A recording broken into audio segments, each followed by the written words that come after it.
Welcome दोस्तों, Roy classes के मैं ऑफिशियल चैनल पे आप सभी का स्वागत करता हूं। और जैसा कि कल के वीडियो में मुझे पता चला कि ऑडियो बीच में से कट हो गई थी। शुरू के चीज़ों में ऑडियो थी, बाद में जब मैं सिगमंड फ्रायड पढ़ा रहा था तो सिगमंड फ्रायड पढ़ाते समय वहाँ पे ऑडियो कट हो गई थी।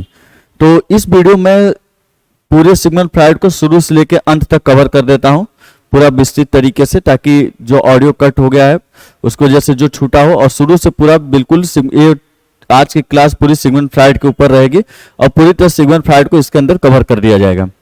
और जो कल बीच में से आपको ऑडियो लगभग कट हो गए थे सिगमंड फ्रायड के लगभग आधे लेक्चर के बाद, तो उसके लिए सॉरी, क्योंकि होता क्या है कि बैटरी कब माइक की खत्म हो गई पता ही नहीं चला था। इस वजह से आपके सिगमंड फ्रायड के वीडियो में ऑडियो कट हो गए थे, क्योंकि रात में अकेले रहते हैं और उसी समय वीडियो बनाते हैं और उस समय हमने ध्यान नहीं दिया कि कब माइक की बैटरी खत्म हो गया, उसकी वजह से ऑडियो नहीं आ पाया। तो इस वाले वीडियो के अंतर्गत हम पूरे सिगमंड फ्रायड को कवर करेंगे, शुरू से सिगमंड फ्रायड के सिद्धांत को शुरू से लेके अंत तक। मतलब आज का वीडियो पूरी तरह सिगमंड फ्रायड स्पेशल रहेगा। तो देखिए शुरू करते हैं। उसके पहले कुछ बच्चों का कमेंट देख लेते हैं कि किसी को कोई कंफ्यूजन या कुछ है तो नहीं।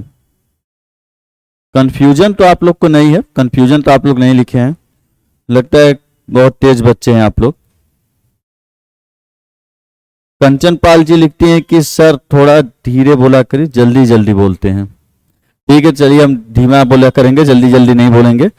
कोशिश रहेगा कि धीमा बोलने का, जल्दी जल्दी नहीं। क्योंकि देखिए होता है क्या कि ऑफलाइन क्लास में बच्चे सामने होते हैं तो आप चेहरे देख के समझ में आ जाते हैं कि स्पीड कब स्लो करना है, कब तेज करना है, और चेहरे देख के समझ में आ जाते हैं कि समझ में आ रहा है कि बोर हो रहे हैं कि बच्चे, कि उनको डाउट है क्या है। और ऑनलाइन क्लास में ये चीजें बिल्कुल नहीं होती हैं और इसी वजह से यहाँ पे पूरे चीजें एक रिदम में आगे जाती है। इसलिए बोलता हूं कि आप कमेंट कर दिया करें जो भी आपको डाउट हो या जो भी आप टॉपिक चाहते हैं कि सर ये टॉपिक है व्यक्तित्व के अंतर्गत या आपने नहीं बताया है। तो यदि आपको कोई नया टॉपिक मिल रहा है कहीं से, यदि आपको लगता है कि नहीं सर ये टॉपिक भी है, इसको आपने नहीं बताया, ये भी टॉपिक जरूरी, इसको भी आप साइकोलॉजी में बता दीजिए, तो उस पर मैं स्पेशली वीडियो बना दूंगा। तो इसलिए जो भी चीजें हो, जहां भी कंफ्यूजन हो, जो भी चीजें हो, कोई राय मशवरा गलत से जो भी बात हो, कमियां हो, वो सारी चीजें आप कमेंट में बेफिक्र होकर लिख दिया करें। कोशिश करूंगा स्पीड स्लो रहे।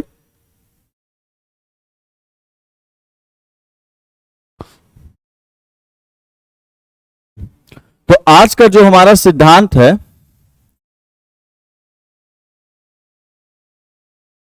सिगमंड फ्रायड वर्तनीय अशुद्धि। आज का जो हमारा सिद्धांत है मनो विश्लेषण वाद का सिद्धांत, जिसको देने वाले मनोवैज्ञानिक कौन है? Sigmund Freud. जिसको देने वाले मनोवैज्ञानिक कौन है? Sigmund Freud. तो देखिएगा सिगमंड फ्रायड जो है मनोविश्लेषणवाद का सिद्धांत दिए हैं और इनके सिद्धांत के बारे में हमें पढ़ना है। व्यक्तित्व के अंतर्गत मनोविश्लेषणवाद का जो सिद्धांत है, सिगमंड फ्रायड का मनोविश्लेषणवाद का जो सिद्धांत है, ये बहुत मायने रखता है, क्योंकि अभी तक आपने जितने पढ़े वो टाइप्स बताते हैं। व्यक्तित्व में आप क्रेस्मर को पढ़े, सेल्डन को पढ़े, आल्पोर्ट को पढ़े होंगे, आपने पढ़ा कैटल को पढ़ा, हिपोक्रेटस के अनुसार भारतीय संस्कृति, आधुनिक मनोविज्ञान, विलियम जेम्स को आपने पढ़ा, स्टर्न को पढ़ा आपने, न्यूमैन को आपने पढ़ा, मतलब कई वैज्ञानिकों के अनुसार आपने पढ़ा। मार्गन ग्रीलैंड हो गए, हेनरी मुरे हो गए, तो कई के बारे में आपने पढ़ा। तो जब वो सभी व्यक्तियों के पर्सनालिटी के टाइप को बताते थे, जितने भी इसके पहले वैज्ञानिक मनोवैज्ञानिक हैं, आपने यदि ध्यान दिया होगा चीज के ऊपर, तो ये बस ये बताते थे कि कोई व्यक्ति के अंदर कौन कौन सी पर्सनालिटी होती है समाज के अंतर्गत। आपको यही सब व्यक्ति मिलेंगे। थॉर्नडाइक को भी आपने पढ़ा कि उन्होंने विचार के आधार बोला कि ये 2-3 तरह के व्यक्तित्व मिलते हैं विचार के आधार पर देखा जाए, और कोई व्यक्तित्व नहीं मिलता है।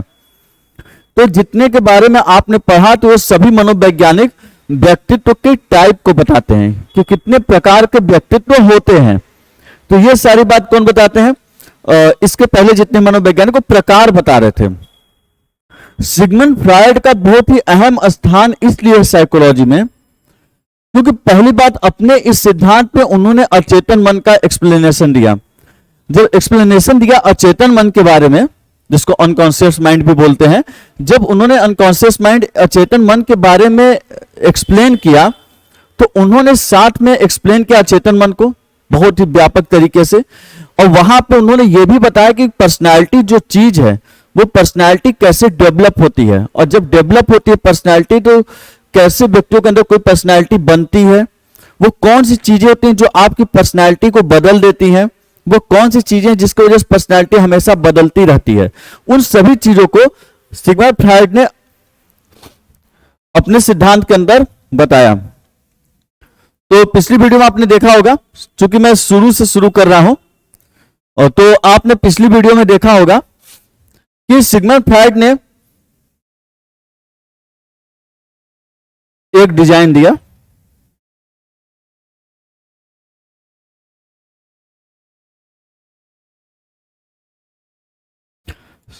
और उन्होंने एक तरफ जो मॉडल दिया था उसको बोलते हैं संरचनात्मक मॉडल, और इधर उन्होंने जो मॉडल दिया इसको बोलते हैं आकारात्मक, या इसी को बोला जाता है गत्यात्मक मॉडल। इधर वाले को बोलते हैं गत्यात्मक या आकारात्मक मॉडल, इस साइड वाले को बोलते हैं संरचनात्मक मॉडल। एक काम करता हूं, ये मैं हेडिंग हटा दे रहा हूं, थोड़ा जगह हो जाएगा। भूल मत जाइएगा कि सिगमंड फ्रायड की थ्योरी पढ़ रहे हैं।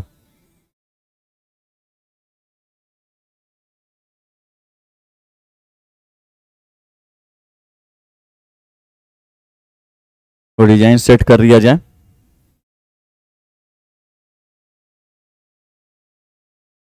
इधर का जो मॉडल था उससे बोलते हैं गत्यात्मक या आकारात्मक मॉडल, और इस साइड उन्होंने जो मॉडल दिया था इससे बोलते हैं संरचनात्मक मॉडल। हो गया सेट। अब डिजिटल बोर्ड है तो थोड़ी खुराफात तो होनी चाहिए ना, बिना खुराफात के मजा कहां। तो ध्यान दीजिएगा, उन्होंने कहा कि संरचनात्मक मॉडल में उन्होंने क्या बताया, मन के प्रकार। संरचनात्मक मॉडल में उन्होंने मन के प्रकार बताए, मन के प्रकार। और उन्होंने कौन कौन से मन बताए? पहला अचेतन मन, दूसरा अर्धचेतन मन,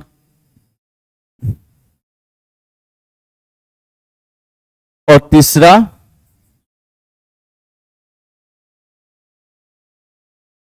चेतन मन। तो उन्होंने संरचनात्मक मॉडल के अंतर्गत तीन चीजें बताएं, मन के तीन प्रकार। और देखिए, मन का मतलब मन नहीं है, वेस्टर्न कल्चर में मन को मस्तिष्क बोला जाता है। मन का मतलब क्या होता है? मस्तिष्क। मतलब जो आपकी मस्तिष्क होती है, दिमाग होते हैं, उसको उन्होंने कहा कि हर व्यक्ति के अंदर तीन प्रकार की बुद्धि होती है, तीन प्रकार के दिमाग होते हैं। बुद्धि कहना गलत होगा, तीन प्रकार के क्या होते हैं? दिमाग होते हैं, मस्तिष्क होता है हर व्यक्ति के अंतर्गत। एक होता है अचेतन मन, एक होता है अर्धचेतन मन, एक होता है चेतन मन। साथ में उन्होंने यह भी बताया कि पूरे मस्तिष्क का 90% हिस्सा किसका होता है? अचेतन मन का। पूरे मस्तिष्क का 10% हिस्सा किसका होता है? चेतन मन का।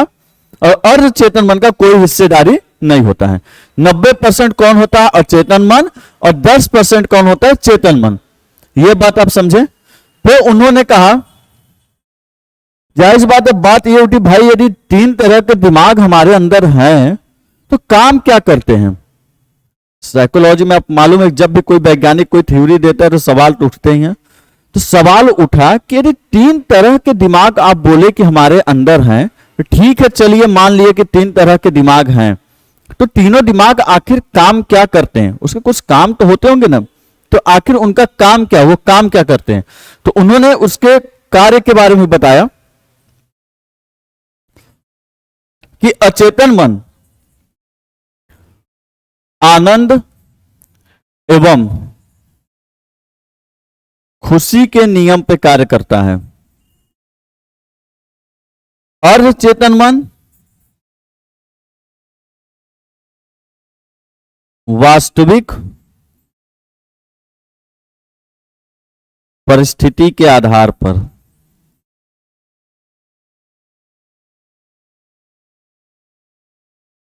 चेतन मन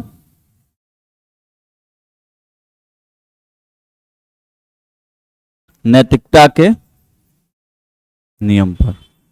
ध्यान से समझिएगा, समझना जरूरी है।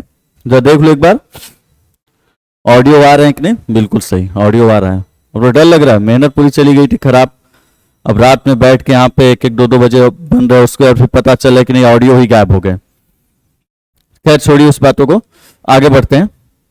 देखिए, उन्होंने कहा कि अचेतन मन आनंद एवं खुशी के नियम पे चलता है, अर्ध चेतन मन वास्तविक परिस्थिति के आधार पर, चेतन मन नैतिकता के नियम पे। इन्होंने कहा आपके अंदर 3 बुद्धि है, 3 तरह के दिमाग होते हैं। एक होता है अचेतन मन, एक होता है अर्ध चेतन मन और एक होता है चेतन मन। अचेतन मन जो होता है वो आनंद एवं खुशी के नियम को फॉलो करता है। मतलब अचेतन मन वही कार्य करने को आपको कहेगा जिसमें आपको खुशी मिले, आनंद मिले। अर्ध चेतन मन वास्तविक परिस्थिति, सामने परिस्थिति का जायजा लेगा और उसके अनुसार बताएगा कि आपको कौन सा कार्य करना चाहिए। और चेतन मन नैतिकता का नियम, चेतन मन हमेशा उसी बात को आपको बताएगा, वही बात आपको करने को कहेगा जिस बात में क्या होती है, नैतिकता होती है। जैसे चोरी करना गलत बात है, कौन बताएगा? चेतन मन। अभी कहानी सुनते जाइए, अभी आप समझेंगे तीनों कैसे बताते हैं। तो आप जो डिसीजन लेते हैं तो किस प्रकार लेते हो, सारी चीजें एक्सप्लेन की गई हैं इसमें। और इसलिए सिद्धांत मनोविश्लेषणवाद बहुत प्रमुख है साइकोलॉजी के अंतर्गत। और देखा जाए तो सिगमंड फ्रायड भी बहुत फेमस है इसी सब चीज के लिए। पूरी साइकोलॉजी को उन्होंने कहानी बदल दी। उन्होंने कहा, तो लोगों ने पूछा भाई अचेतन मन के अंदर होता क्या है? तो उन्होंने कहा अचेतन मन के अंतर्गत होता है संवेग, अचेतन मन के अंतर्गत होता है मूल प्रवृत्ति, अचेतन मन के अंतर्गत होता है यौन ऊर्जा। और इसी यौन ऊर्जा के लिए सिगमंड फ्रायड ने एक शब्द दिया जिसको बोलते हैं लिबिडो। ली ब परी की मात्रा बी, ड पर ओ का मात्रा डो। किसी किसी बुक में लिपिडो लिखा रहता है, प लिख देता है, लेकिन सही शब्द क्या लिबिडो है। यौन ऊर्जा के लिए उन्होंने एक शब्द दिया, कौन? लिबिडो। बोले और क्या होता है? और होता है असामाजिक या अमर्यादित कार्य,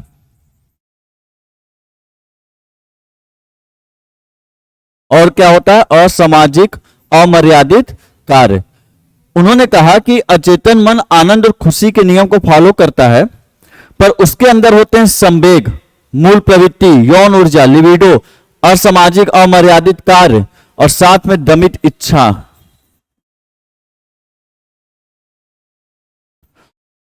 और ध्यान रखिएगा इसमें जितने भी शब्द हैं सभी बहुत खास हैं, सबके एक अलग ही मतलब है और ये सभी शब्द पर्सनालिटी को बहुत प्रभावित करते हैं। हर एक का मतलब है। अब समझते हैं, पहले मतलब देखिएगा।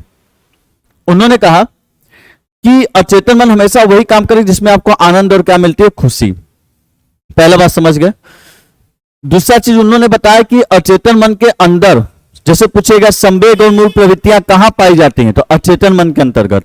यौन ऊर्जा लिबिडो कहां होती हैं? अचेतन मन के अंतर्गत। जो बच्चे असामाजिक या अमर्यादित कार्य होते हैं वो कौन सा मन करवाता है? अचेतन मन। जितनी दमित इच्छाएं या दमन हुई चीजें कहां होती हैं? अचेतन मन के अंतर्गत। ये सारी चीजें कहां होती है? अचेतन मन के अंतर्गत। संवेग क्या होता है? संवेग आपको पता होगा कि संवेग किसे कहते हैं? देखिए, संवेग आपको पता होगा कि संवेग किसे कहते हैं?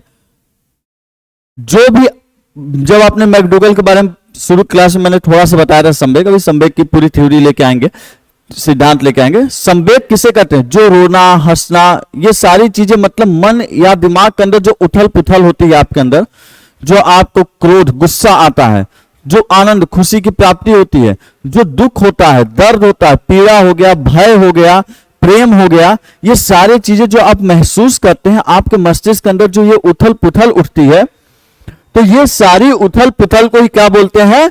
संवेग। तो उसे क्या बोला जाता है? संवेग बोला जाता है। मूल प्रवृत्ति क्या होता है?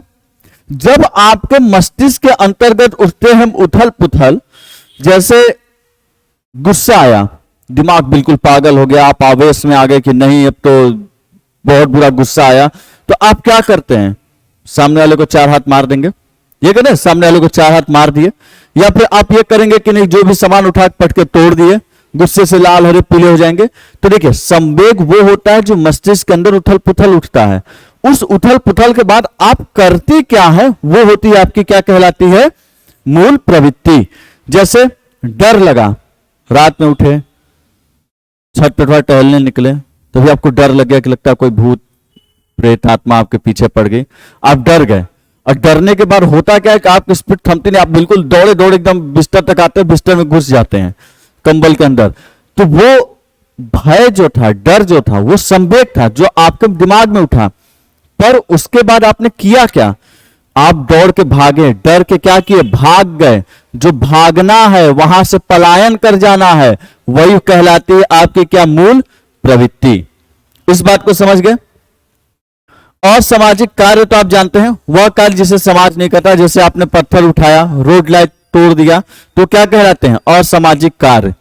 अमर्यादित कार्य वो कार्य जो मर्यादा के बाहर होते हैं, किसी को परेशान करना, शरारत करना, बड़े हैं तो कोई आपसे बड़े हैं तो बड़ों को भी आप परेशान कर रहे हैं, हर तरह करके बोल दे रहे हैं, तो मर्यादा के बाहर की बातें। तो असामाजिक अमर्यादित कार्य भी कौन करवाता है? अचेतन मन। यौन ऊर्जा किसे कहते हैं? इसी यौन ऊर्जा को ही बोला जाता है क्या? लिबिडो। यौन ऊर्जा के लिए ही लिबिडो शब्द किसने दिया है? यौन ऊर्जा को लिबिडो किसने कहा है? सिगमंड फ्राइड ने। यौन ऊर्जा किसे कहते हैं?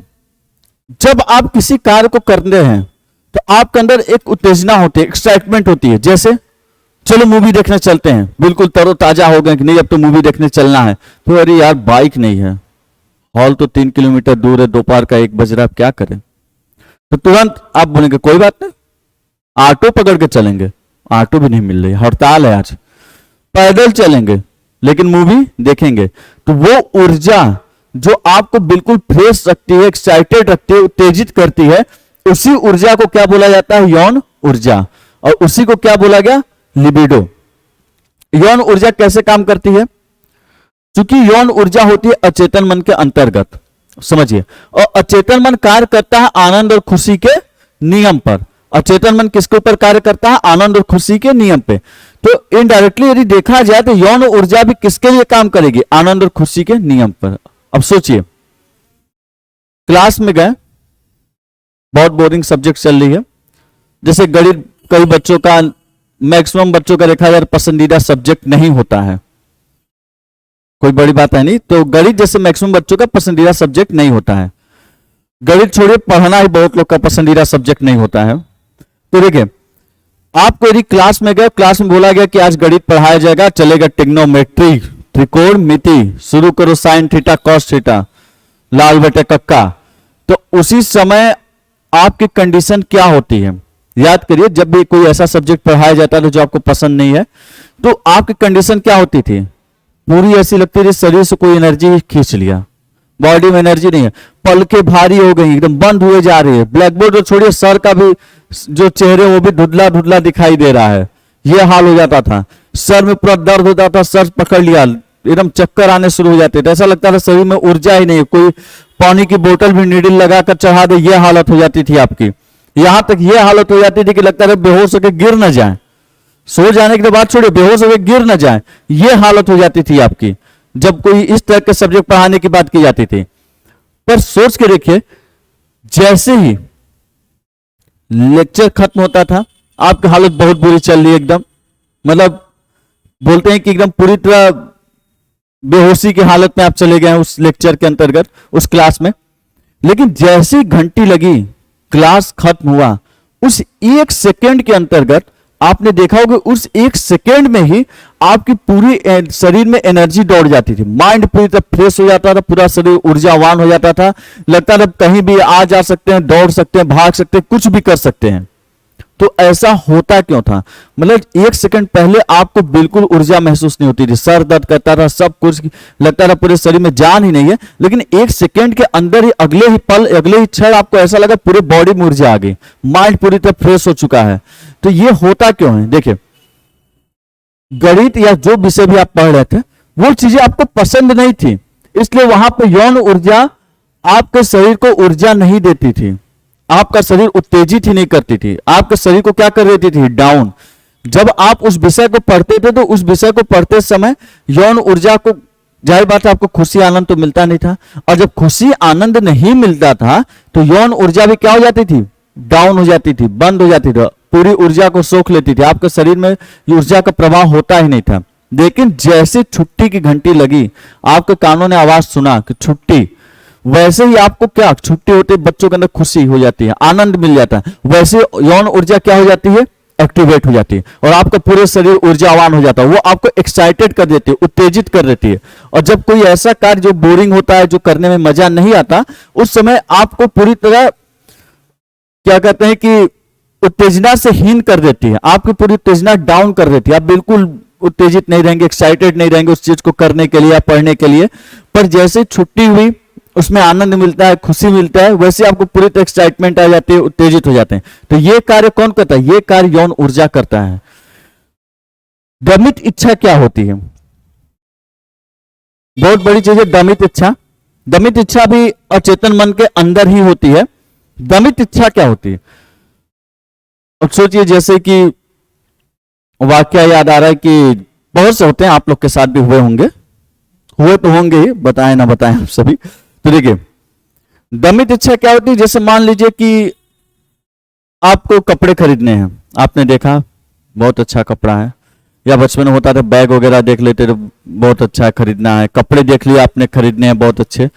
तो दमित इच्छा में क्या होता था कि आपको कपड़े खरीदने हैं, अब आपने मम्मी से गए या पापा से गए, पापा पैसा चाहिए, कितना चाहिए? 1500 या 2000 रुपए चाहिए, कपड़े खरीदने हैं। और पापा गुस्से में उठाए, 2 हाथ दिए, दिन भर इसको कपड़ा खरीदना और कोई काम धाम करता नहीं है ये, और लगा दिए चट चट 2 हाथ। तो आपकी हालत क्या होती है? उसके बाद आप जाते हैं, रोना शुरू करते हैं, आज खाना पीना कुछ नहीं खाएंगे, किसी से बात नहीं करेंगे और सो जाएंगे।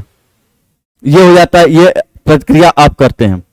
1-2 दिन बीतता है, आप कपड़े वाली बात को भूल जाते हैं, आपकी जिंदगी नॉर्मल चलने लगती है, आप बात को भूल चुके हैं। लेकिन जो कपड़े को खरीदने की इच्छा थी, वो इच्छा आप भूल जाते हैं, आपके मस्तिष्क में याद नहीं रहता, लेकिन वही इच्छा दमित मतलब दबी हुई इच्छा के रूप में कहां चली जाती है? किसके अंतर्गत? अचेतन मन। अचेतन मन के अंदर वो दमित इच्छा जाके बैठ जाती है, अचेतन मन उस दमित इच्छा को अपने अंदर पैक कर लेता है और आपको नहीं याद रहेगा। धीरे धीरे 1 महीना बीता, एक आप घर में घूम रहे थे, आपने देखा फ्रिज पे 2000 रुपए रखे हैं, आपको कुछ नहीं यार, आपके फ्रिज पे देखा 2000 रुपए रखे हैं। अब 2000 रुपए आपने देखा, और 2000 रुपए देखते ही आपका दिमाग तुरंत बोलेगा, 2000 देखते ही आपका दिमाग तुरंत बोलेगा कि यही 2000 थे जिसके वजह से तुम्हारी इच्छा पूरी नहीं हो रही थी, यही वो 2000 है जिसके वजह से तुम्हारी इच्छा अधूरी रह गई है कपड़े खरीदने की। इसको क्या करो? चुरा लो, और चुरा लो, किसी को पता नहीं चलेगा, और अपनी इच्छा की क्या कर लो? पूर्ति। क्योंकि इच्छा की पूर्ति करोगे तो तुम्हें क्या मिलेगा?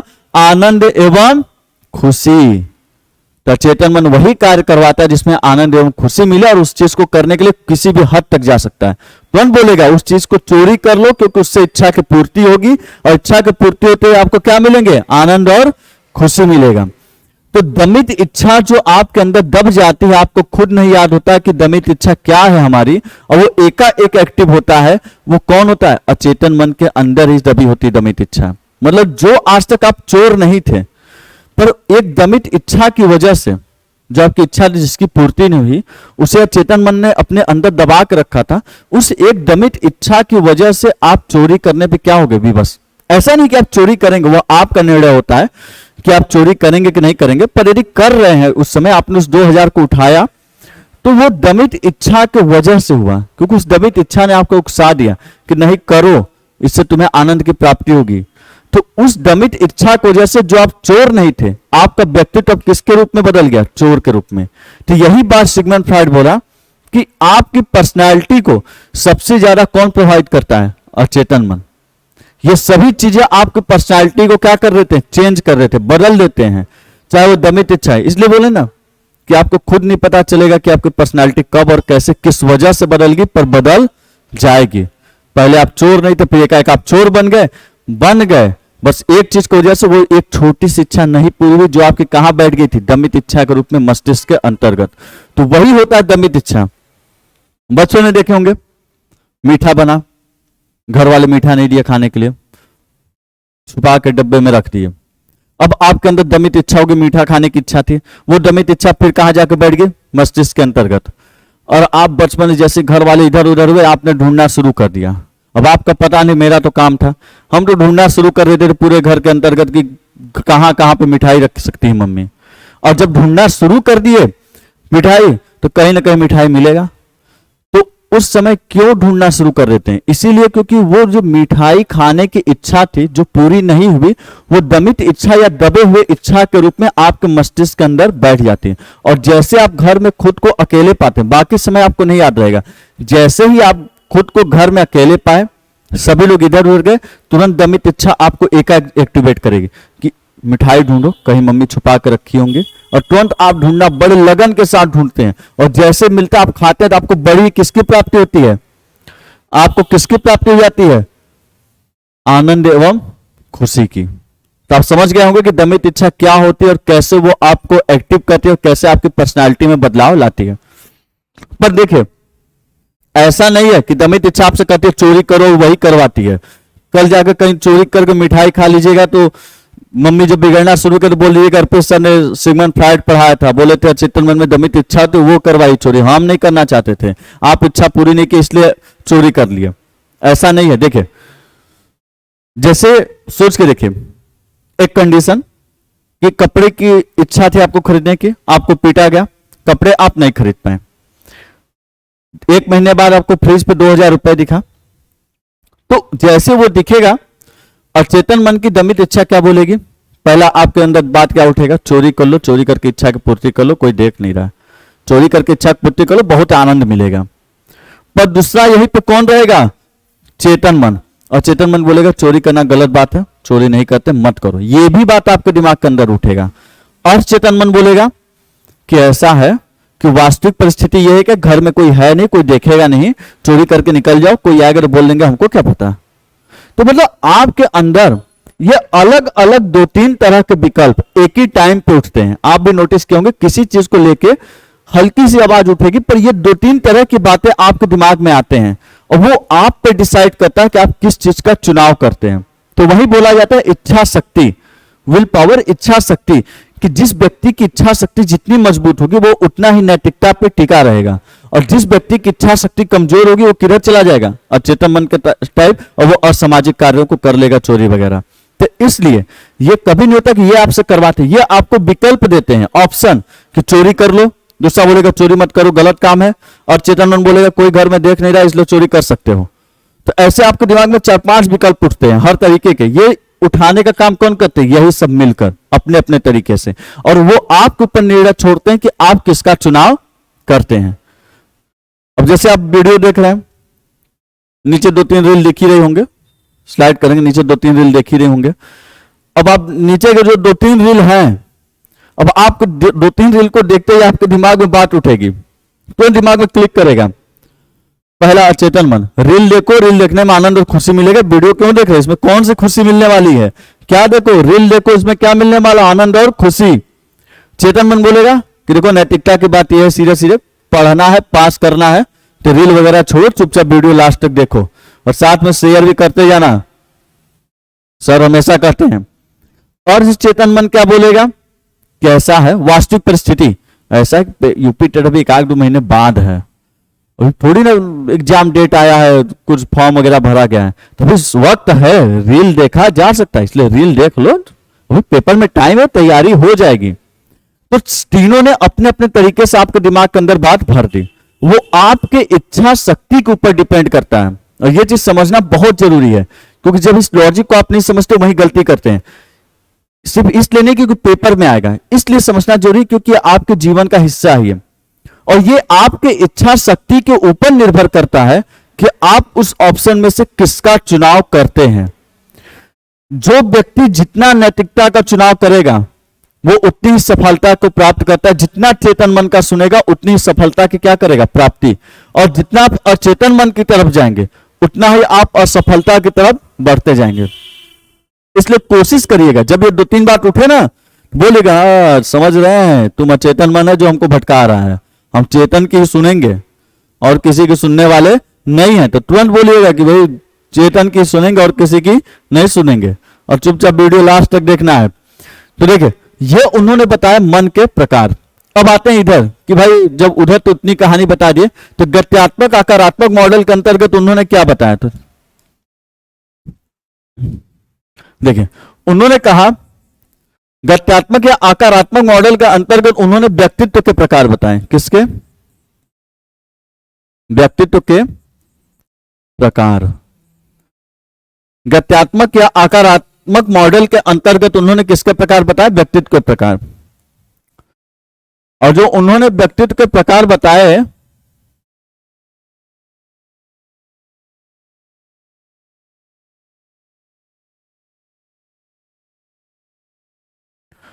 कितने प्रकार बताए? 3। और कौन कौन से बताए? एक बताए इड, आई, डी। आई है 9 नहीं, आई और डी, इड। एक प्रकार बताया उन्होंने ईगो, और एक टाइप बताया उन्होंने सुपर ईगो।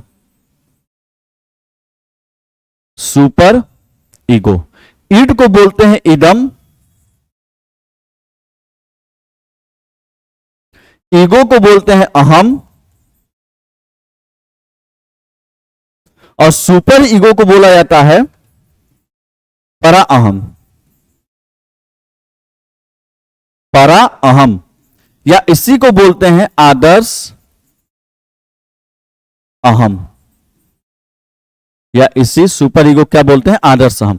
उन्होंने कहा जो व्यक्ति अचेतन मन का जितना ज्यादा बात मानता होगा, जो सबसे ज्यादा डिपेंड करता होगा अचेतन मन के ऊपर, उसका व्यक्तित्व कैसा हो जाएगा? जो व्यक्ति सबसे ज्यादा अचेतन मन की बातों को मानता है, जो सबसे ज्यादा डिपेंड करता है अचेतन मन का, उसके व्यक्तित्व को क्या बोला उन्होंने? ईड। जो व्यक्ति अचेतन मन की बातों को मानेगा, अचेतन मन की यदि आप बात मानते हैं तो आपके व्यक्तित्व को क्या कहा जाएगा? ईड। यदि आप अर्धचेतन मन के हिसाब से चलते हैं, मतलब वास्तविक परिस्थिति के हिसाब से, क्यूपिटेड डू रील देखो, तो आपका व्यक्तित्व क्या कहलाएगा? अहम। आपका व्यक्तित्व क्या कहलाएगा? अहम कहलाएगा। आपका व्यक्तित्व क्या कहलाएगा? अहम। उन्होंने कहा जो व्यक्ति नैतिकता के नियम पर चलते हैं, हमेशा चेतन मन की बात सुनते हैं कि नहीं पेपर भले दो लेकिन तैयारी भी तो लंबी करनी है। पेपर क्या है? केबीएस हो गया, सीटेट, आए 1 महीना में एग्जाम करवा दिए, तैयारी करने की टाइम नहीं दिए, लड़खड़ा गए बच्चे। तो यूपी टेट भी ऐसे ही आएगा, तो इससे तैयारी शुरू करना है, क्योंकि नंबर भी तो कवर करना है। और यूपी टेट आप पढ़ोगे तो 90 नंबर आप सुपर टेट का पहले से तैयार कर लोगे। तो वो उन्होंने बोला कि चेतन मन या नैतिकता के नियम पे जो चलता है, उसके व्यक्तित्व को क्या बोला जाता है? परा अहम या आदर्श अहम या सुपर ईगो। देखिए, परा अहम मतलब परा मतलब परम, महान। आदर्श मतलब आइडियल, जैसे बोलते हैं ना आदर्श व्यक्ति, आदर्श बालक, जिसके अंदर कोई कमियां नहीं है। तो वही, यदि आप नैतिकता के नियम पे चलेंगे तो आपका व्यक्तित्व, आपकी पर्सनैलिटी कैसे बनेगी? परा अहम या आदर्श अहम। समाज में भी आपका नाम होगा, मान होगा, सम्मान होगा, और उसके हिसाब से चलेंगे तो कोई सुनने वाला है नहीं। समझ गए? तो अब इसमें जो भी डाउट हो वो आप पूछ सकते हैं। कुछ पॉइंट और मैं लिखवा देता हूं। जैसे एक क्वेश्चन पूछता है कि अचेतन मन की गहराई कितनी है? अचेतन मन की गहराई कितनी है? अगणित। अगणित मतलब कि गणित मतलब गणना करना, गणित नंबर्स में। तो अचेतन मन की गहराई अगणित है, मतलब इसकी गणना आप कर ही नहीं सकते हैं। तो इस बात को समझ गए होंगे पूरी थ्योरी। यदि नहीं समझे, कहीं कंफ्यूजन है, तो बिल्कुल कमेंट में अभी के अभी तुरंत मार दीजिए कि कहां पे क्या दिक्कत है, सारा मैं क्लियर कर लूंगा, क्योंकि समझना जरूरी है। साइकोलॉजी वो नहीं है तो जो हो गया उससे आप सीख रहे हैं। साइकोलॉजी वो भी नहीं, क्या साइकोलॉजी ये है कि आप जीवन में कौन सी चीजें आपको प्रभावित करती हैं। साइकोलॉजी में आप उन चीजों के बारे में पढ़ते हैं जिसके बारे में लोगों को खुद नहीं पता पड़ता और वो चीजें उनके ऊपर इफेक्ट डाल देती हैं। ध्यान रखिएगा, साइकोलॉजी में आप उन चीजों के बारे में पढ़ते हैं, वो छोटी छोटी चीजों के बारे में जो व्यक्ति के जीवन को बहुत खतरनाक तरीके से प्रभावित करती है। मतलब जरा सी चीज, जैसे आप पढ़ते हैं ना अधिगम, बच्चों को पढ़ाने का तरीका क्या होता है, आप देखते हैं उसमें जरा सी चूक बच्चों की पूरी पूरी अधिगम को बदल देती है। तो साइकोलॉजी आपको पढ़ाती है कि जीवन में क्या होता है और वो कौन कौन सी बातें हैं जो आपके व्यक्तित्व को, आपके सीखने के तरीके को, मतलब आपकी लाइफ को एक क्षण में बदल देती है। तो इसलिए साइकोलॉजी को इस तरीके से सीखिए कि उसको लाइफ में उतारिए। अरे पढ़ रहे हैं इसको तो इसको समझिए है क्या। अगली बार जब कभी भी ऐसे बात, दो चार बात दिमाग में उठे तो आप किसके हिसाब से चलिए, चेतन मन के हिसाब से, अपनी इच्छा शक्ति को बढ़ाइए। यही तो जरूरी चीज है।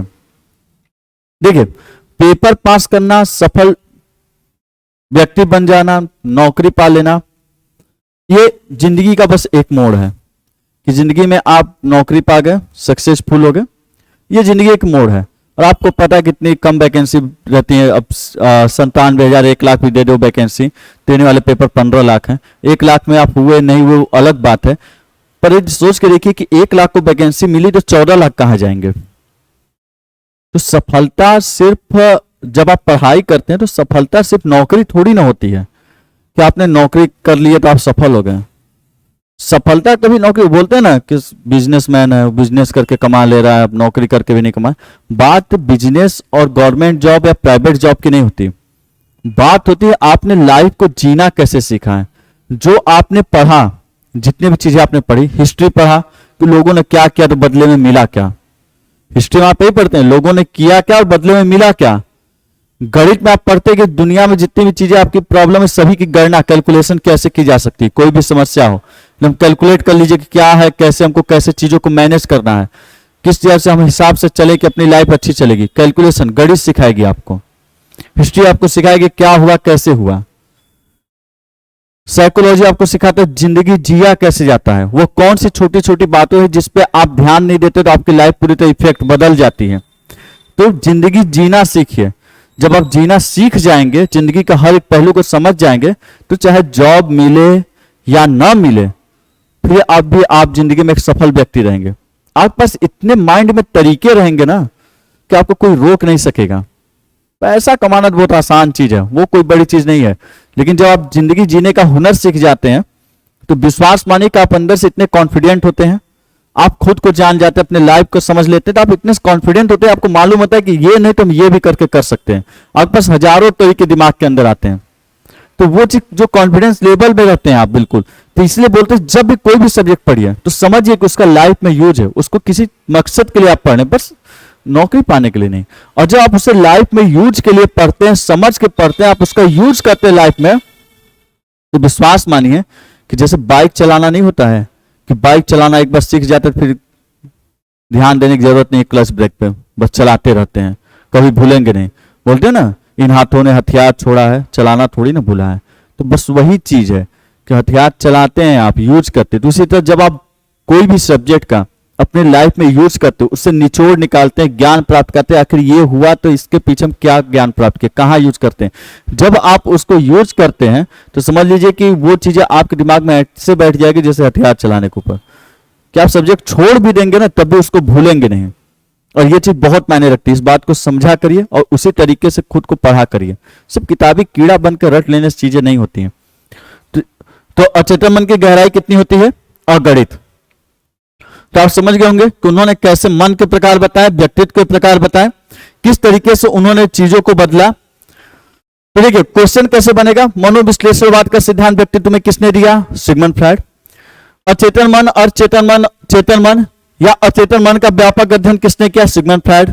अचेतन मन की गहराई कितनी होती है, अगणित। अचेतन मन का कितना भाग होता है, 90%। चेतन मन कितना भाग होता है, 10%। अचेतन मन किसके नियम पे चलता है, आनंद एवं खुशी के नियम पे। और चेतन मन किसके नियम पे चलता है, वास्तविक परिस्थिति के आधार पे। चेतन मन किसके नियम पे चलता है, नैतिकता के नियम को फॉलो करता है। संवेग, मूल प्रवृत्ति, यौन ऊर्जा, लिबिडो, सामाजिक असामाजिक कार्य, शरारत, बदमाशियां, आपकी दमित इच्छाएं, जो दब गई इच्छाएं, दुख दर्द कष्ट जो दब गए हैं, आप भूल गए हैं, वो सारी चीजें कहां होती है? अचेतन मन के अंतर्गत।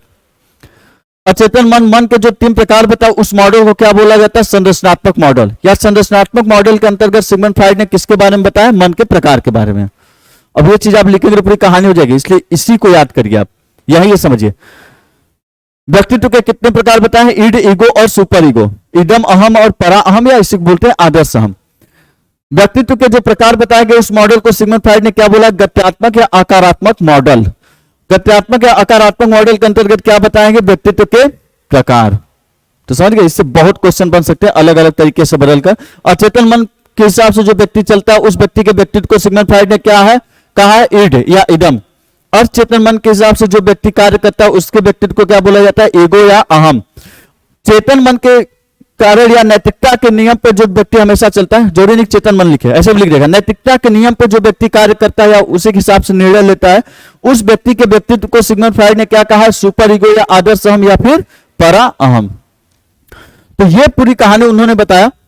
एक बार स्क्रीनशॉट ले लीजिएगा, आवाज चेक कर लूं।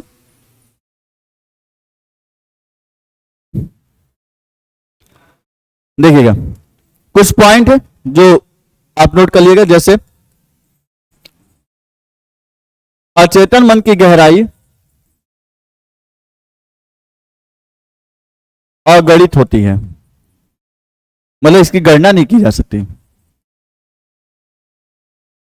दूसरा, अचेतन मन का व्यापक अध्ययन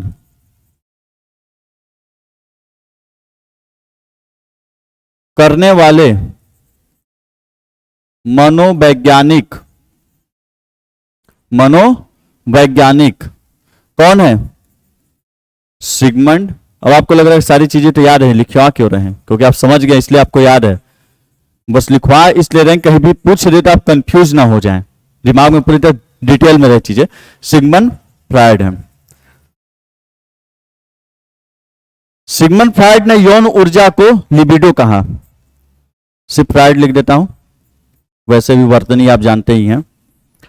फ्राइड ने यौन ऊर्जा को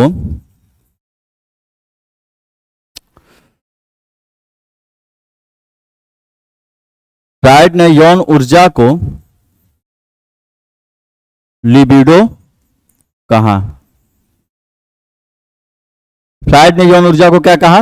लिबिडो कहा। और कुछ पॉइंट, चेतन मन की गहराई गणित होती है, चेतन मन का व्यापक अध्ययन करने वाले मनोवैज्ञानिक सिगमंड फ्राइड है।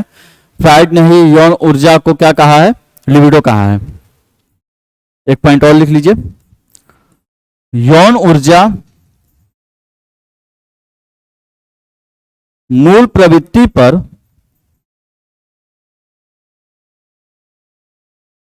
बल देती है। समझा देता हूं आपको।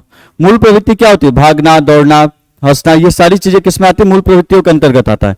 तो अभी आप पढ़े कि यौन ऊर्जा होती है जो आपको उत्तेजित करती है। यदि आपको उत्तेजित करेगी तभी तो आप कोई कार्य करेंगे, एक्टिव होंगे, भागेंगे, दौड़ेंगे, हंसेंगे, सारे कार्य करेंगे या रोएंगे। तो इसलिए बोला जाता है यौन ऊर्जा होती है जो मूल प्रवृत्ति, जो आप कार्य करते हैं, रिएक्शन देते हैं, उसको ऊपर बल देते हैं कि नहीं रो, भागो, दौड़ो। और जब यौन ऊर्जा बल नहीं देती तो उसी समय पढ़ने के टाइम आप क्या हो जाते हैं? पूरी तरह सुस्त, ना रो पाते हैं, ना हंस पाते हैं, ना बोल पाते हैं, कुछ नहीं कर पाते, सिर्फ लगता है कि आंखें बंद हो गई, बेहोश हो जाए बस।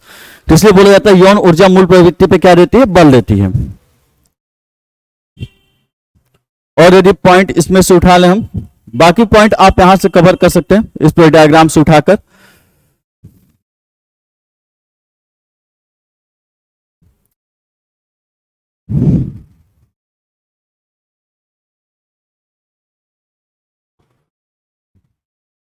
यौन ऊर्जा मूल प्रवृत्ति पर बल देती है। देखिएगा अगला, यौन ऊर्जा के आधार पर मनोलैंगिक अवस्थाएं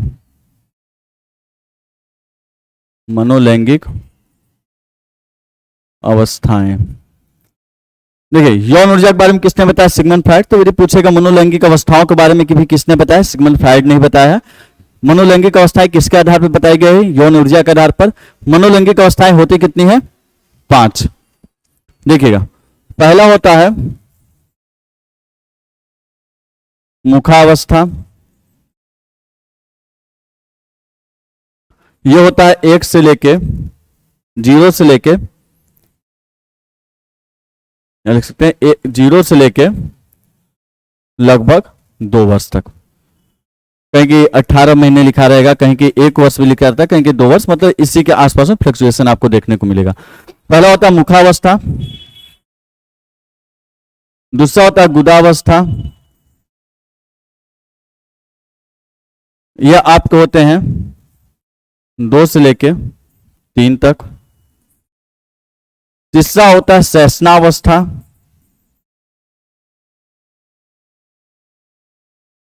या इसी को बोलते हैं लैंगिक अवस्था।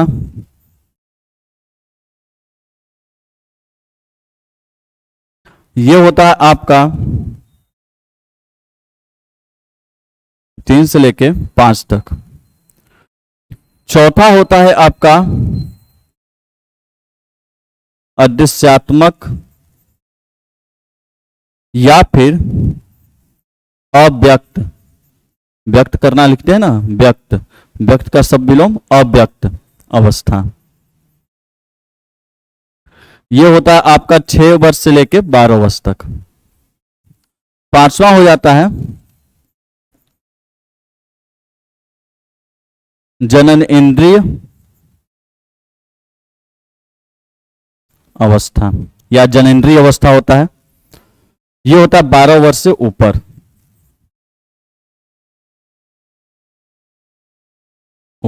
देखिए यौन ऊर्जा के आधार पर उन्होंने इसलिए बताया क्योंकि आप पढ़े कि यौन ऊर्जा जो होती है वो आपको किसी कार्य को करने पर मजबूर करती है, एक्साइटेड करती है, मतलब कि वह कार्य जिसको करने में आपको खुशी की क्या होती है, प्राप्ति होती है, उसे यौन ऊर्जा करवाती है।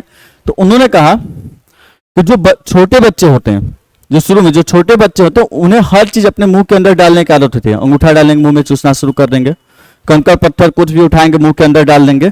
तो उन चीजों में उनको किसकी प्राप्ति होती है? खुशी की प्राप्ति होती है, आनंद की प्राप्ति होती है।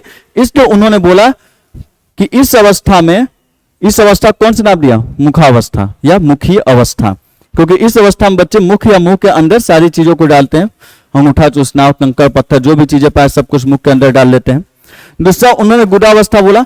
उन्होंने कहा कि ये जो अवस्था होती है इसमें बच्चे आनंद की प्राप्ति मल मूत्र के त्याग से करते हैं, और इसलिए इस अवस्था को उन्होंने कौन सी अवस्था बोला? गुदावस्था। अगला है जो सेशनावस्था या लैंगिक अवस्था है। अगली अवस्था जो है सेशनावस्था या लैंगिक अवस्था है। इससे इस अवस्था में उन्होंने बोला कि यौन ऊर्जा 2 तरह की ग्रंथियों को एक्टिव करती है। एक ग्रंथि का नाम उन्होंने बताया इलेक्ट्रा,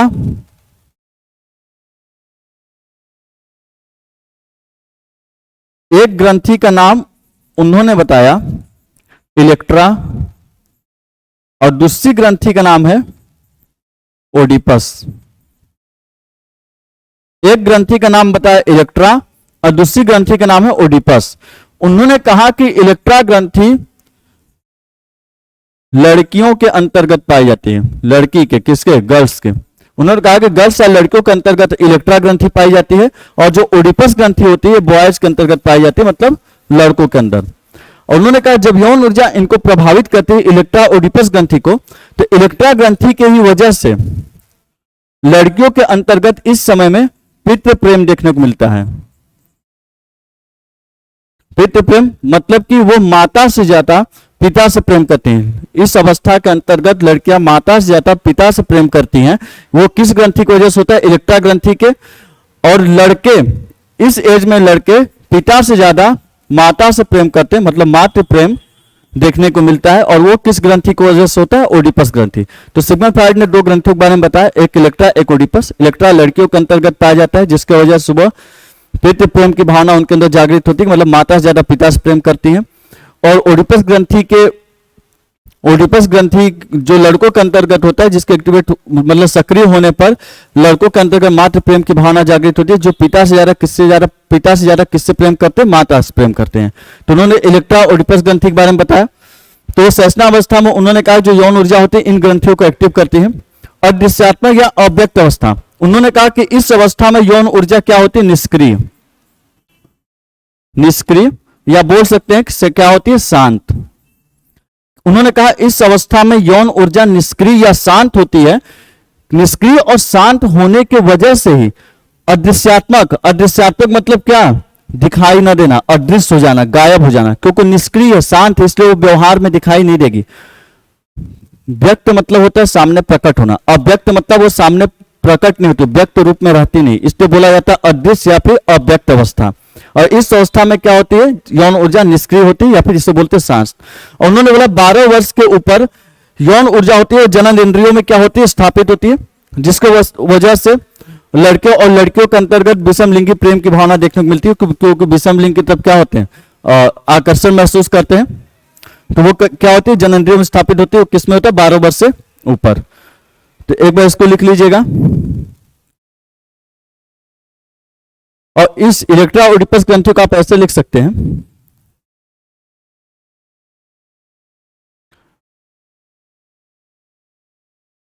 इलेक्ट्रा ग्रंथि किसमें पाई जाती है, लड़की में, और जिसके वजह से क्या भावना उत्पन्न होती है, पितृ प्रेम।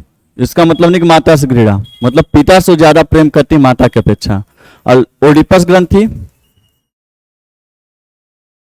यह पाई जाती है लड़कों में, जिसके वजह से वो उनके अंदर मातृ प्रेम की भावना प्रकट होती है, माता से क्या करते हैं, ज्यादा प्रेम करते हैं।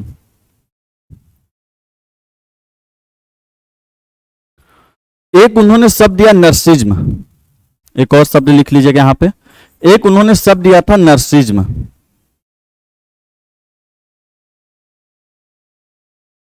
कौन सा शब्द दिया, नर्सिज्म।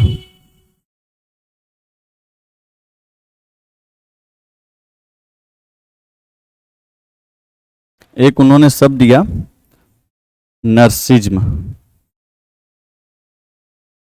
नर्सिज्म, नर्सिज्म का मतलब होता है आत्ममोह, या ऐसे बोलते हैं स्वप्रेम।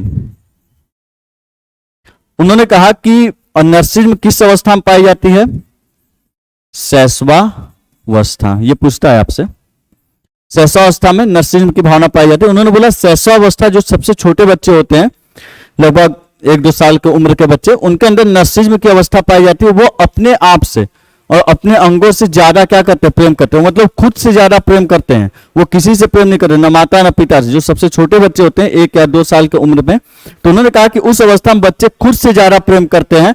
इस और खुद से ज्यादा प्रेम करने की उस भावना को उन्होंने कौन सा शब्द दिया, नर्सिज्म शब्द दिया। और नर्सिज्म किस अवस्था में पाई जाती है, शैशवावस्था में। असल देखिए, यूनान का एक व्यक्ति होता था जिसका नाम था नैर्सिक, नैर्सिक, और ये खुद से ज्यादा प्रेम करता था, खुद से ज्यादा प्रेम करता था। यूनान में एक व्यक्ति हुआ करता था, एक उसकी कहानी है कि वो खुद से ज्यादा प्रेम करता था, जिसका नाम होता, क्या नाम था, नैर्सिक। और इसी व्यक्ति के नाम में खुद से ज्यादा प्रेम करने की जब भावना उन्होंने शैशवावस्था में देखी, आत्म प्रेम और स्व प्रेम की भावना, तो इसी नैर्सिक व्यक्ति के नाम पे उन्होंने कौन सा शब्द दिया, नर्सिज्म।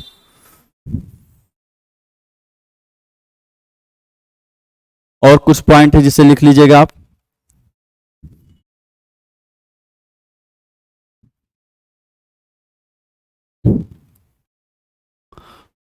इन्होंने ये भी बताया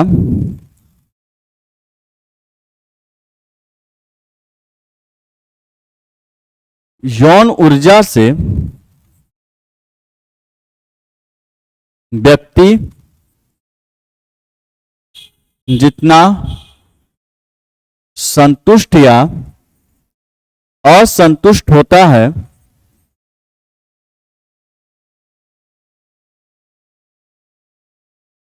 उसका व्यक्तित्व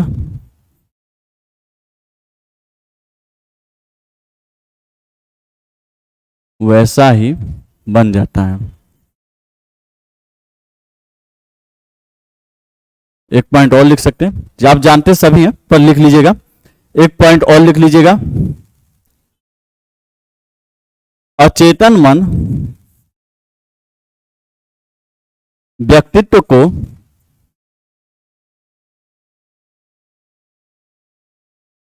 सर्वाधिक प्रभावित करती है।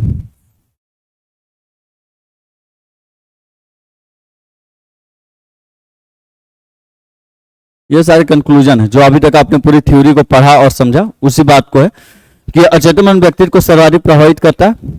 ये भी सब सिगमंड फ्राइड के हिसाब से। एक बार एक चीज उन्होंने और बताया,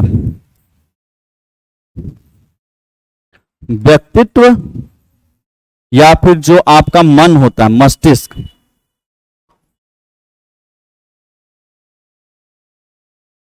व्यक्तित्व जल में तैरते, व्यक्तित्व जल में तैरते हिमशिला खंड की तरह होता है। हिमशिला खंड की तरह होता है। और बहुत गजब की बात उन्होंने कर यार पर्सनालिटी के बारे में। लिख लीजिए, फिर आपको मैं समझाता हूं।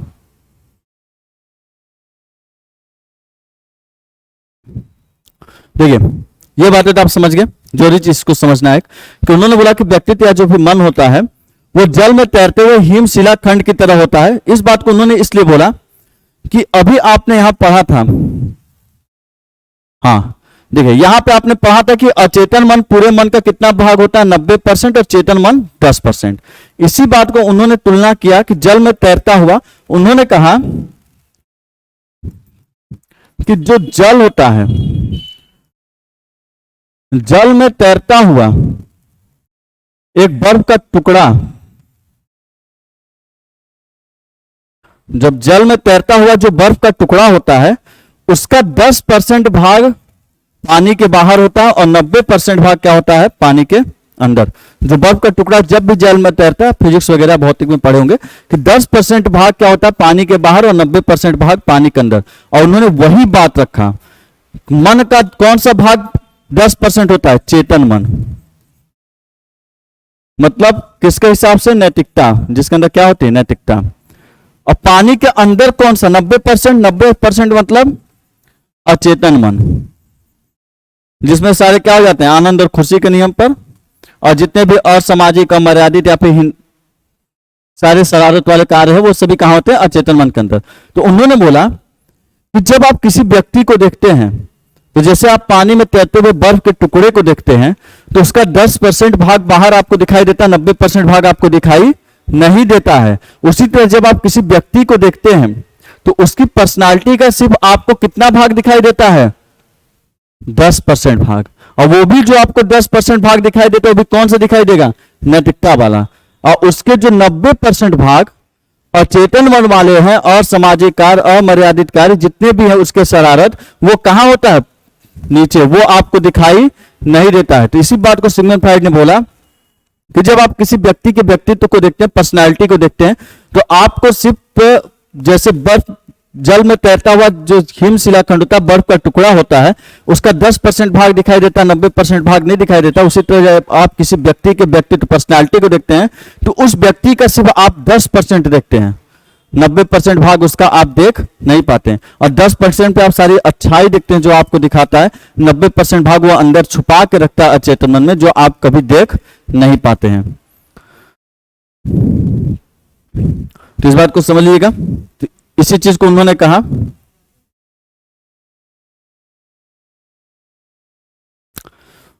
और बहुत गहरी बात कह गए थे, इसीलिए किसी भी जल्दी भरोसा नहीं करना चाहिए, क्योंकि आप वही 10% देखते हैं जो कौन सा होता है, नैतिकता पे, और 90% अनैतिक बातों को आप देख नहीं पाते हैं। और ये भी देखिए, नैतिकता 10% है जो आप देखते हैं, अनैतिकता कितनी है, अचेतन मन की शरारतें 90% है, वो भारी पड़ जाता है। और इसीलिए व्यक्ति सबसे ज्यादा धोखा खाता है दुनिया में। आएगा भी, वजह है उसके पीछे, सिगमंड फ्राइड बता के गए हैं। जब धोखा खाएंगे तो गुस्सा आएगा, तो फिर सारी जो आपके दुख दर्द होंगे दमित इच्छा के रूप में कहां चले जाएंगे, अचेतन मन के अंदर।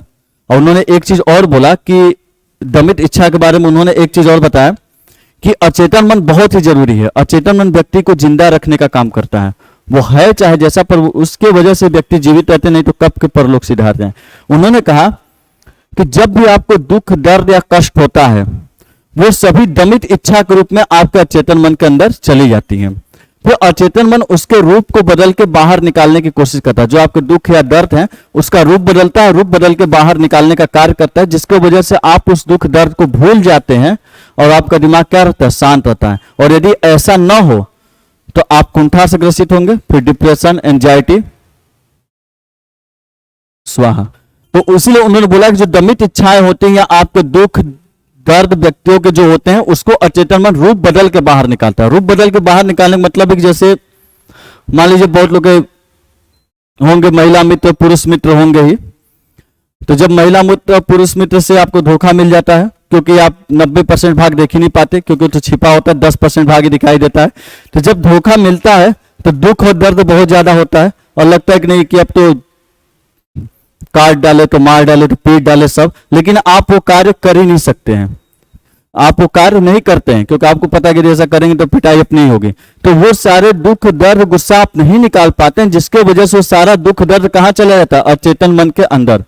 अब दुख दर्द आप निकाल सकते नहीं, तो अचेतन मन क्या करेगा, उस दुख दर्द को रूप बदल के निकालेगा। रूप बदल के निकालने का मतलब व्हाट्सएप पे गम वाले स्टेटस लगाएगा, बेवफा वाले जितने स्टेटस सब व्हाट्सएप पे आपसे लगवाएगा, या फिर आपको शायर ही बना देगा। आप शायर बन के सारे दुख दर्द गम और बेवफा वाले आप लाइन लिखना शुरू कर देंगे, शायरी लिखना शुरू कर देंगे। तो वही होता है कि जब आपके अंदर जो दुख दर्द होते हैं, अचेतन मन उनके रूप बदल के क्या करता है, बाहर निकाल लेता है, जिसकी वजह से आप उन चीजों के बारे में फिर भूल जाते हैं और शांत हो जाता है आपका दिमाग। और इसी बात को किसने बताया, सिगमंड फ्रायड। और इसलिए बोले कि अचेतन मन बहुत ही जरूरी, क्योंकि व्यक्ति को दुख और दर्द से निजात दिलाता है, उनको दूर करने का क्या करता है, कार्य करता है।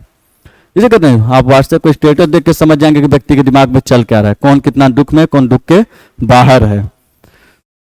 इसे लगते हैं ना व्हाट्सएप पे स्टेटस, तो वो आपसे अचेतन मन करवाता है आपके दुख और दर्द को बाहर निकालने के लिए, ताकि आप शांत हो सकें, उस चीज से उभर सकें, उसको भूल सकें। तो ये आपका सिगमंड फ्रायड के बारे में था, एक एक पॉइंट। इससे बाहर कहीं नहीं जाने वाले सिगमंड फ्रायड। और कहीं भी, अब कहीं भी सिगमंड फ्रायड की थ्योरी आएगी, हर जगह देखेंगे यही सब चीज मैच करेगी, एक झटके में आपको समझ में आ गया। इसलिए पूरी तरीके से मैंने एक्सप्लेन कर दिया। आज का पूरा क्लास सिगमंड फ्रायड के लिए स्पेशल रख दिया हूं। तो इस तरीके से आप इसके बारे में समझ गए हैं। तो जो भी डाउट हो, जो भी दुख दर्द परेशानी हो, दमित इच्छा ग्रुप में रखिए मत। कमेंट बॉक्स आपको दिया गया है, वहां बकायदे आप लिख सकते हैं, छाप सकते हैं, कोई दिक्कत की बात नहीं है। दुख दर्द रखेंगे तो कहीं और निकलेगा, इससे अच्छा है कि कमेंट बॉक्स आपको दिए गए हैं, भर दीजिए जो भी आपको इतने सेशन के अंतर्गत, या फिर जहां भी आपको डाउट रहा हो, परेशानी रहा हो, कमी रही हो, सारी चीजों को आप कमेंट में लिख सकते हैं बिल्कुल। और वीडियो को ज्यादा से ज्यादा क्या करिए, शेयर करिए और कमेंट जरूर किया करिए जो भी आपको दिक्कत हो, क्योंकि हम तो कंफ्यूजन हो गए कि हम बहुत अच्छा पढ़ा रहे हैं या फिर आप लोग पढ़ने में बहुत अच्छे हैं। कम से कम यह भी लिख के बता दिया करिए, तो कमेंट में लिख दिया करिए और ज्यादा से ज्यादा वीडियो को शेयर करिए। अब देखिए शेयर की बात बोले हैं तब भी इसमें तीन तरीके से ऑप्शन आया होगा। अचेतन मन बोलेगा थोड़ी नहीं देखने आ रहे हैं, अचेतन मन बोलेगा ये कर दीजिए, बड़ा मेहनत करें, या फिर करेगा कि नहीं जो भी वास्तविक परिस्थिति करा बाद में कर देंगे। और चेतन मन बोलेगा नहीं नैतिकता की बात है कर दो। तो इच्छा शक्ति को बढ़ाइए और सुनिए नैतिकता की बात। चेतन मन की कोई भी अचेतन मन हमसे नहीं चलाएगा, पढ़ा हम ही रहे, चेतन मन मेरे ऊपर। तो चेतन मन के हिसाब से तुरंत जल्दी से जल्दी जाके एकदम शेयर कर देना, स्टेटस लेके हर जगह ग्रुप वगैरह में जो भी बीएड बीटीसी के होंगे।